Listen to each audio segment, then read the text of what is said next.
नमस्कार. मी श्रीरंजन आवटे.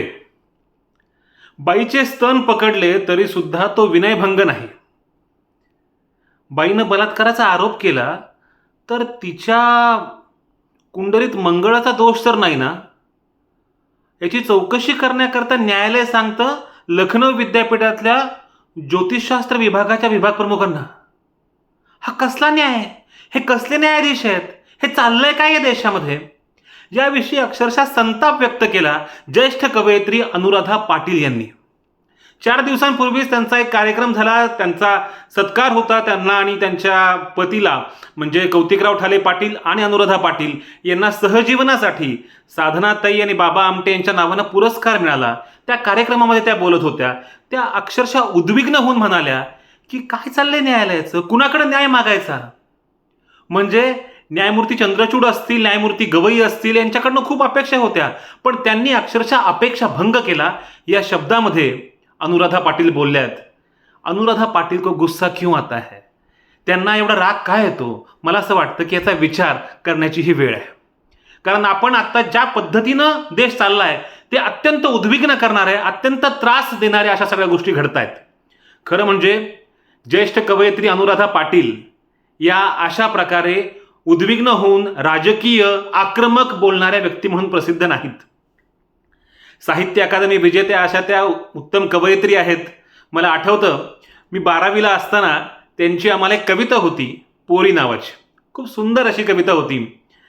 त्यांचे जवळपास 6 कविता संग्रह प्रकाशित आहेत.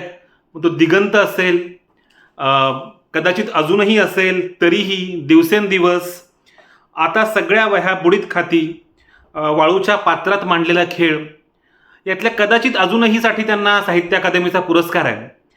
आणि तुम्ही जर पाहिलं तर त्यांच्या ह्या सगळ्या कवितांपेक्षाही त्यांचा हा जो शेवटचा कविता संग्रह आहे, आत्ताचा ताजा कविता संग्रह जो आहे, आता सगळ्या वह्या बुडीत खाती, हा अतिशय राजकीय संवेदना असलेला अशा प्रकारचा कविता संग्रह आहे. त्याच्याकडे मी येतोच, पण मुळामध्ये या भाषणामध्ये त्या काय म्हणाल्या म्हणजे मला असं वाटतं की सगळ्या साहित्यिकांनी किंबहुना सगळ्या नागरिकांनी खूप शांतपणे, खूप गंभीरपणे त्यांचं हे भाषण ऐकावं, समजून घ्यावं असं ते भाषण आहे. त्या भाषणात त्या असं म्हणाल्यात की या देशामध्ये एक प्रकारची अदृश्य अशी हुकुमशाही आहे.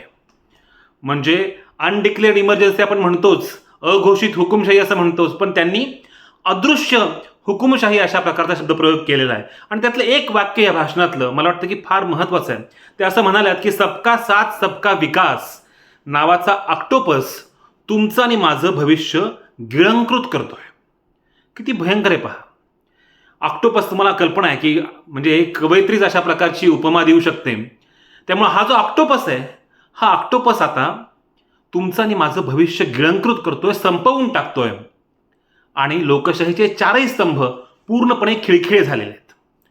म्हणजे त्यांनी माध्यमांचा उल्लेख केला आहे, इथली एकूण संस्थात्मक लोकशाही जी त्याचा उल्लेख केलेला आहे, धार्मिक उन्माद कसा वाढवला जातो आणि धार्मिक उन्माद वाढवून जेव्हा दंगेधोपे होतात तेव्हा कुणीच त्याची जबाबदारी घेत नाही, याविषयी त्यांनी खंत व्यक्त केली आहे. अतिशय परखड असं हे सगळं भाष्य आपल्याला अनुराधा पाटलांनी केलं असं दिसेल. म्हणजे अनेक साहित्यिक खरं म्हणजे बोलायलाही घाबरतात, पण अनुराधा पाटील या निडरपणे, निसंकोचपणे, सडेतोड त्यांनी हे भाष्य केलेलं आहे.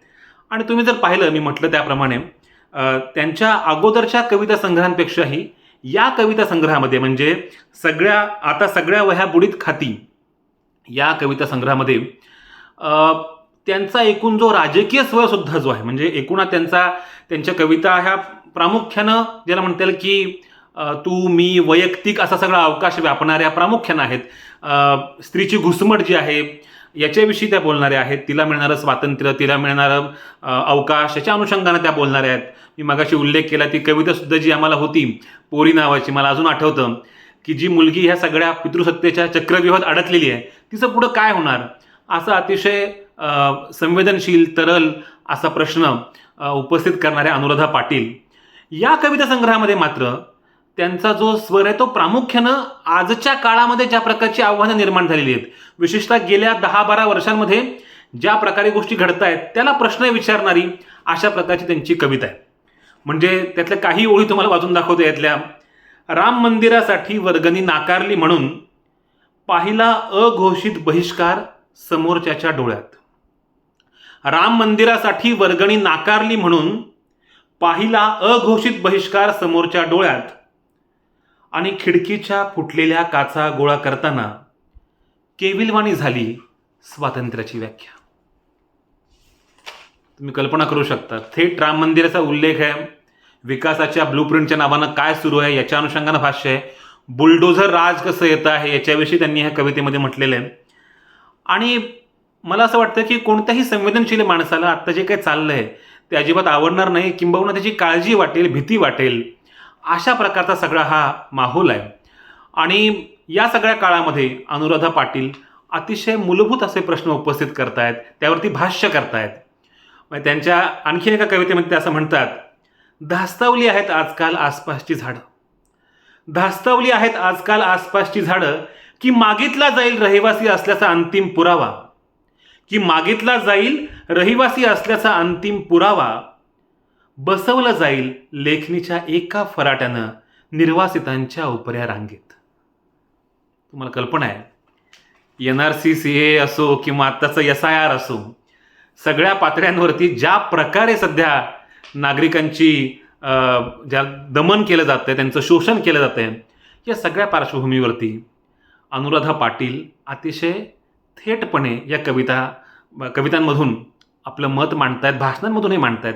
खरं सांगायचं तर अशा प्रकारची राजकीय कविता ही काही माझी फारशी आवडीची कविता नाही. म्हणजे मला खरं तर त्यांच्या आधीच्या ज्या कविता आहेत, कदाचित अजूनही मधल्या किंवा दिगंतमधल्या, ज्याच्यामध्ये ते अधिक तरल आहेत, अधिक ज्याला म्हणता येईल की आत्म असा स्वर आहे, ज्या खूप अशा ज्याला म्हणता येईल की थेट नाही आहेत.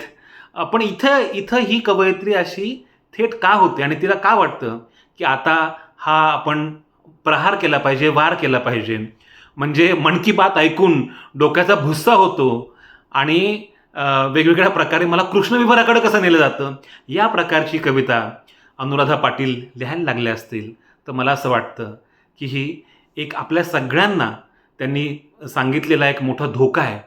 आणि असं म्हणतात, म्हणजे बर्टोल्ट ब्रेक्टचं फार प्रसिद्ध विधान आहे की मला कोणत्याही काळात इतर लोक काय करत होते ते सांगू नका, त्या काळातले कवी काय करत होते. आणि त्याच्यामुळे अनुराधा पाटील या कवयित्री आहेत आणि कवयित्री म्हणून त्यांच्या आतमध्ये जे भिडलं आहे, त्यांना जे वाटतंय ते त्या मांडतायत. आणि कविता ही सुद्धा एक राजकीय कृती असते. त्याच्यामुळे अनुराधा पाटलांना हा जो येणारा राग है, उनको आने वाला जो गुस्सा है, वो हमें समझना चाहिए. आपल्याला हे समजलं तर मला असं वाटतं की हा जो ऑक्टोपस आहे सबका साथ सबका विकासाचा, तो कशा प्रकारे आपलं भविष्य गिळंकृत करतोय हे आपल्या लक्षात येईल. मला असं वाटतं की उद्याचा सूर्योदयसुद्धा प्रायोजित केला जाऊ नये म्हणून आपण अनुराधा पाटलांचं हे म्हणणं समजावून घेतलं पाहिजे. धन्यवाद.